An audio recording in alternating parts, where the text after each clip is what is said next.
Pues continuamos, segunda parte de esta edición 670, nada más y nada menos, de Quadern en Blanc, desde Villarreal, TV4 para toda la comunidad valenciana, y tenemos la fortuna, la suerte y el inmenso honor de recibir a un personaje ilustre. Viene desde Bétera, cosa que le agradecemos, para participar en nuestro programa, para mostrar todo lo que hace en nuestro programa, que es mucho y muy importante.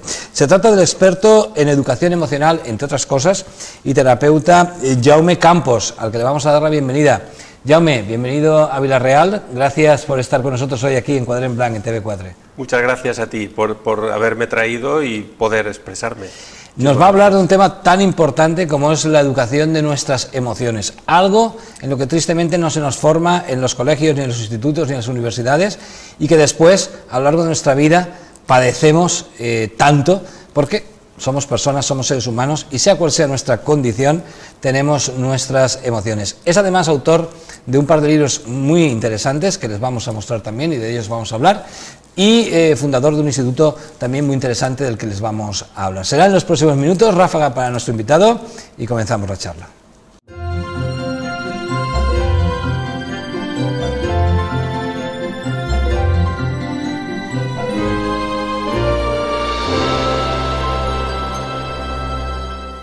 Pues vamos con ello, y Jaume, una primera pregunta: ¿cómo se pueden definir las emociones?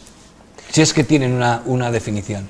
Tienen una definición, tienen una característica y tienen una forma de llegar a ellas. El problema del ser humano en general, de todo el mundo, es que tendemos a llevar las emociones a la cabeza, es decir, pensar un sentimiento es lo que intentamos. Racionalizar, ¿no? Racionalizar una emoción no se puede. En el mundo tenemos la gravedad en nuestro planeta, entonces cuando sueltas una cosa cae. La persona siempre piensa que si he dicho esto, tiene que ser así, pero eso es una forma de entender. El sentimiento no funciona así. El sentimiento tiene unos códigos, unas leyes que no tienen nada que ver con la forma que tenemos de racionalizar. De repente una persona te dice: no quiero saber nada de ti, me voy, y se va. Y a los 10 minutos te manda un mensaje de WhatsApp y te dice: ¿te apetece cenar? Y tú dices: no entiendo. A ver, si me has dicho que no quieres saber nada de mí, ¿cómo quieres cenar ahora conmigo? Es muy sencillo. ¿Cómo que sencillo? Sí, súper sencillo. O sea, cuando yo estaba aquí, con mi tensión emocional cargada de otras situaciones, de otras circunstancias, porque las voy acumulando, porque no sabemos digerirlas, por eso hace falta educación emocional. Nos pasamos la vida acumulando, y llega un momento que estallo, y cuando estallo, me doy cuenta que el conflicto no era contigo, pero la rabia la tenía ahí, y al soltarla me doy cuenta que me apetece cenar contigo. Jaume, ¿se puede decir que una misma emoción es distinta en cada persona? Sí, porque ¿sabes qué pasa? Que la forma en que cada uno ha vivido, la herencia, lo que hereda, lo que se le transmite de su entorno, no solo familiar, sino ya un entorno, o la propia creencia de uno mismo que ha ido generando, pues esto crea un código, una forma de entender las cosas. Y claro, para unos, si uno no hace una carrera, no es nadie. Para otros, lo importante es disfrutar de la vida. Para otros, lo importante es tener una buena relación de pareja. Otros, lo importante es triunfar. Hasta el propio éxito o la propia forma de cómo tengo que vivir las cosas, depende, cada uno lo entiende de una forma distinta. Jaume, ¿cómo casa la idea de algo tan racional como es la educación con algo tan irracional como son las emociones? Bueno, la educación entendida como lo que se explica normalmente en los colegios, y esto no es la educación que yo hablo. Mi educación es una educación para que tú puedas aprender a gestionar tus emociones, porque el tema es qué hago con lo que me viene y con lo que tengo yo dentro de mí. Porque si no consigo gestionar mis conflictos, ¿cómo voy a entenderme con alguien externo a mí? Y entonces mi trabajo a nivel de la educación es qué recursos, qué herramientas puedo utilizar para poder, primero, aclararme yo y luego poder entender a los demás. ¿Qué es esto del desbloqueo energético emocional profundo? Algo que tú calificas como DEEP. El DEEP, que es el desbloqueo energético emocional profundo, fue un método que yo empecé cuando, por mis propias experiencias de pequeño y mis situaciones traumáticas, me llevaron a conocer a Antonio Blay en el año 1983. ¿Quién era Antonio Blay? Antonio Blay era psicólogo, pero él trabajaba una psicología experimental, una parte está más cerca de la psicología transpersonal. Y entonces yo estaba en un momento, en aquella etapa, que, bueno, besé a mi padre en una época, en un momento que murió cuando yo tenía 15 años, y la sensación de frío en mis labios se quedó, y no había forma de sacar esa sensación de frío. Y sentí que tenía que seguir con ese frío toda mi vida, hasta que conocí a Blay, y Blay me dijo, no, no, el tema es entrar dentro del frío y aprender del frío, a ver hacia dónde te lleva. Y empecé a bucear en las emociones y empecé a bucear en el inconsciente. Y a través de mi trabajo personal y las experiencias con Antonio Blay que yo viví en su curso, mi vida cambió, se desbloqueó el frío, se fueron los dolores de cabeza, empezó a abrirse un mundo y de ahí empecé a protocolizar mi experiencia de lo que había vivido, y entonces empecé a generar el método DIP, que tiene una parte que es las técnicas, o sea, hay técnicas como la kinesiología, que es una técnica americana, o diferentes puntos de acupuntura o color, hay técnicas que acompañan a ese trabajo, pero la clave del DIP es bucear dentro del inconsciente, y eso no es fácil. El terapeuta, los terapeutas que tenemos en el centro, tienen que pasar por una entrevista personal, tienen que desbloquearse muchos conflictos, si ellos no se trabajan, es imposible acceder al inconsciente. A veces me dicen, yo quiero entrar dentro del inconsciente y hacer lo que tú haces, sin humildad, sin sinceridad y sin autorresponsabilidad, no se puede acceder al inconsciente. Lo que hablábamos antes de las leyes, ¿cómo puedes acceder al inconsciente? Con humildad, con sinceridad y con autorresponsabilidad. O sea, yo me responsabilizo de lo que está pasando, porque si yo pienso que el problema lo tiene el otro, yo no aprendo absolutamente nada. El que va al terapeuta es necesariamente una persona que intenta vencer una situación de dolor, me imagino, ¿no? Sí, más que vencer, acompaña a esa situación, a esa persona, la acompaña y tiene los recursos necesarios para poder ayudar, acompañarle en ese camino. Y en las situaciones que van viviendo lo que haces es acceder al conflicto, desde la sensación a la emoción, de la emoción al sentimiento. Y entonces vas profundizando y vas llegando a cuál es el núcleo de lo que ocurrió. Y cuando accedes al núcleo y se libera el conflicto, si se libera, nunca más vuelve a ocurrir. A veces la gente me dice, eso no puede ser. Sí. O sea, cuando tú te das cuenta que lo que emocionalmente me refiero, no mentalmente, la gente utiliza la mente, no. Estamos hablando de que emocionalmente uno siente la experiencia y la experiencia te nutre, te empapa y se convierte un conflicto en un verdadero aprendizaje. Esto que dicen que la base de todo está en la autoestima, ¿con autoestima es suficiente o hacen falta más cosas? Mira, el problema de lo que se dice o lo que se habla es uno. La gente está aquí, una persona está aquí. Tú mismo tendrás tus conflictos, como yo, y tus cosas. Y luego te dicen dónde debieras de estar. ¿Y quién recorre este camino? O sea, relájate, ten autoestima, estate bien. Tú vas a un niño, entras a casa, ves a tu hijo con un desorden en la habitación, entras y le dices, lo que tienes que hacer es cuidar la habitación y quedarte bien. Y claro, eso es el resultado final. Estaría bien que el niño lo hiciera, pero claro, si no lo hace, ¿qué le estará pasando al niño? ¿Qué pasa que yo no me comunico con el niño emocionalmente? No me comunico con el niño porque yo no me comunico conmigo mismo. Porque si yo no aprendo a comunicarme con mis emociones, no te puedes comunicar con los demás. Mis terapeutas tienen que aprender a comunicarse con ellos. Si no, no les dejo pasar al siguiente nivel. Porque trabajar con el inconsciente es algo muy claro, muy directo. No lleva divagaciones. Creo que te quiero, tampoco estamos tan mal, ¿no? Podríamos estar peor. Más o menos lo nuestro va. Y esto es la cabeza. Tú no puedes conectar con una emoción pensando. O sea, es que No tiene sentido. Ayer una persona me decía, oye, si esto nuestro hay que pensarlo, malo. Mejor que no sepamos decir por qué, ¿no?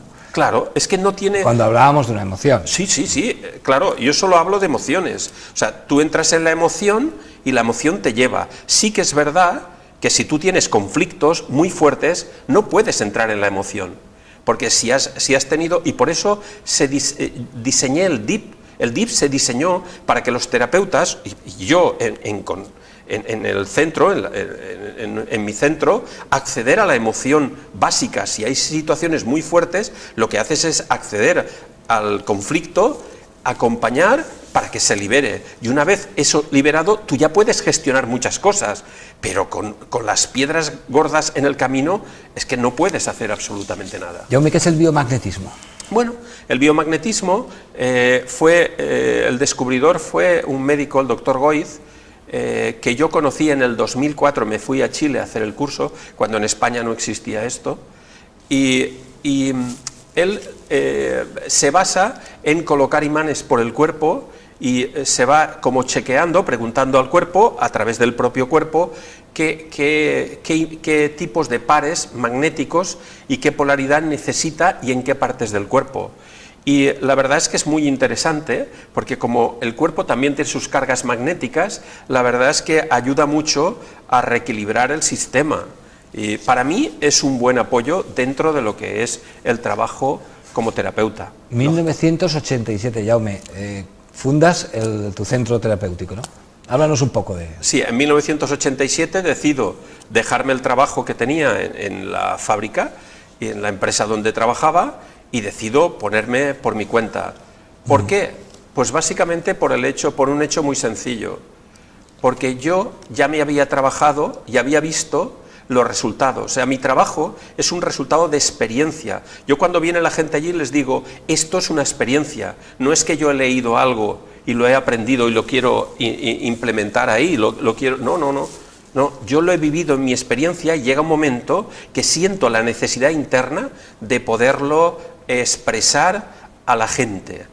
Igual que a través de los años sentí la necesidad de que el método estaba preparado para que otros terapeutas lo pudieran hacer. Porque una cosa es que yo lo haga y otra cosa es que yo enseñe a otros a hacerlo. Y esos otros tienen que tener X cualidades y X sensibilidad para poder trabajar. Holística biofísica, ¿qué es eso? Bueno, eso es cuando fui a México, estuve en Chihuahua, cerca de Ciudad Juárez, primero en una ONG que trabajaba con niños que habían tenido problemas porque sus padres los habían matado los sicarios delante de ellos, y los niños pues estaban muy traumatizados. Y entonces estuve trabajando con ellos, estuve trabajando en Chihuahua en un centro de tenis de alto rendimiento, ayudándoles a los tenistas a desbloquear los conflictos que le impedían jugar bien.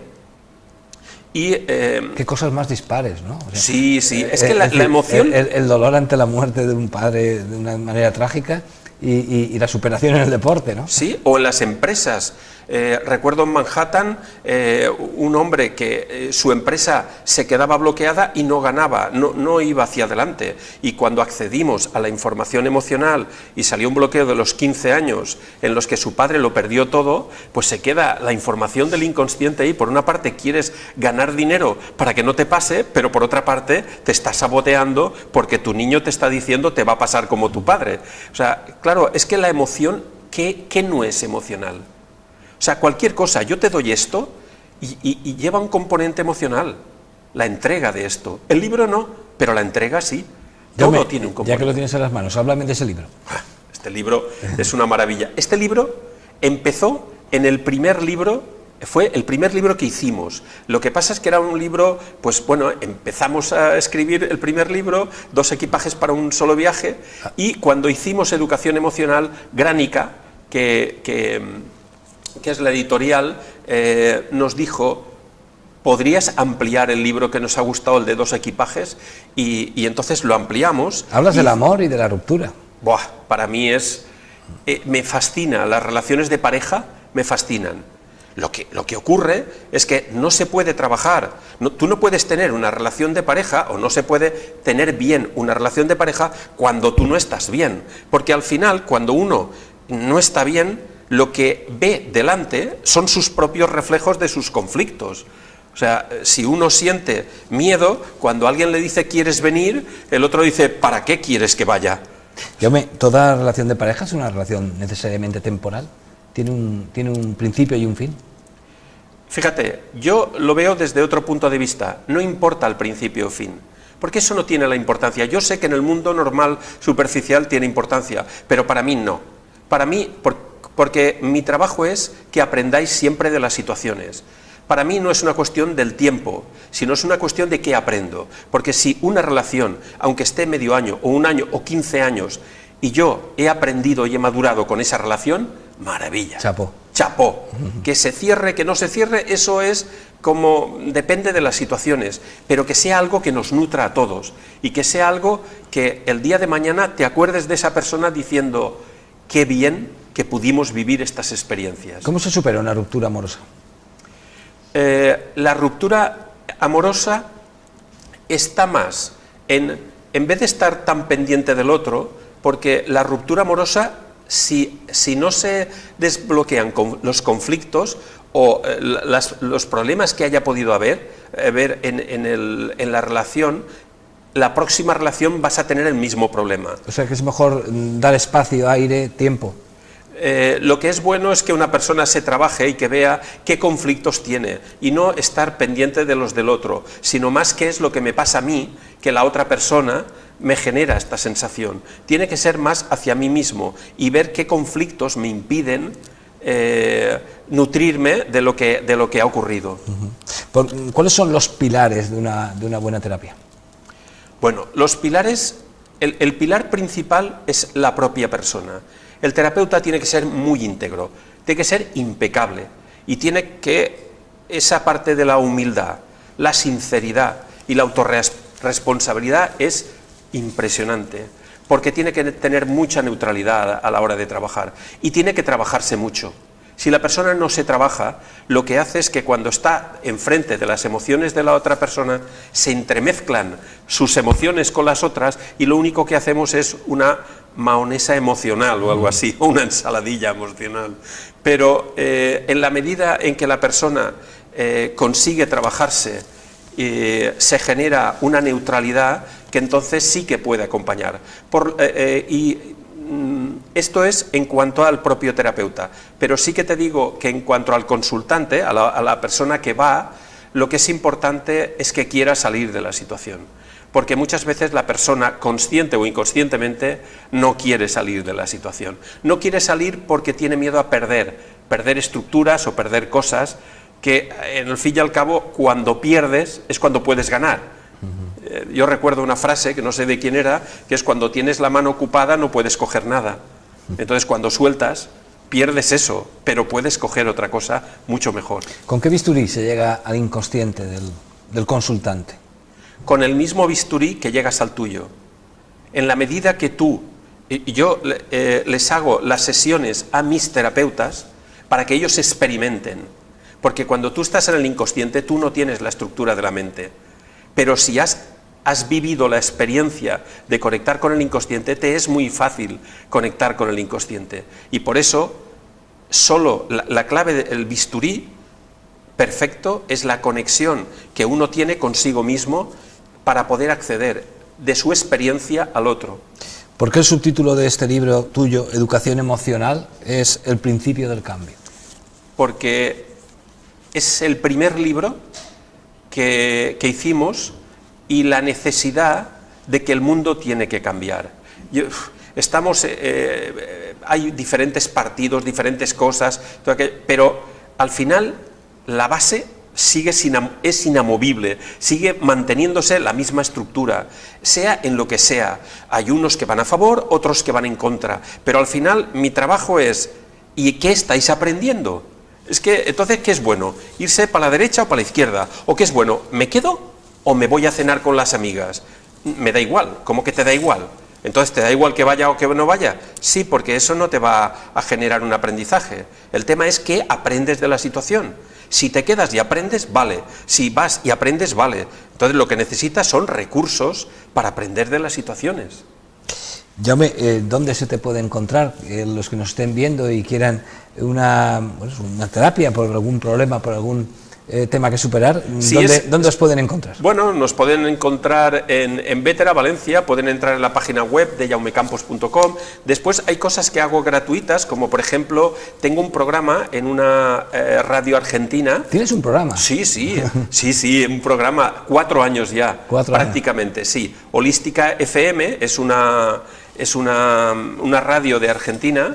Y tengo un programa todos los martes a las 10 de la noche, tengo un programa, ahora estoy haciendo un curso y se han apuntado cerca de 180 personas, más las 6.000 que suelen estar fluctuando en el curso. Y entonces voy haciendo cursos para enseñar a la gente a gestionar sus emociones. Pero si nos metemos en jaumecampos.com, jaumecampos.com, toda la información. Instituto THB.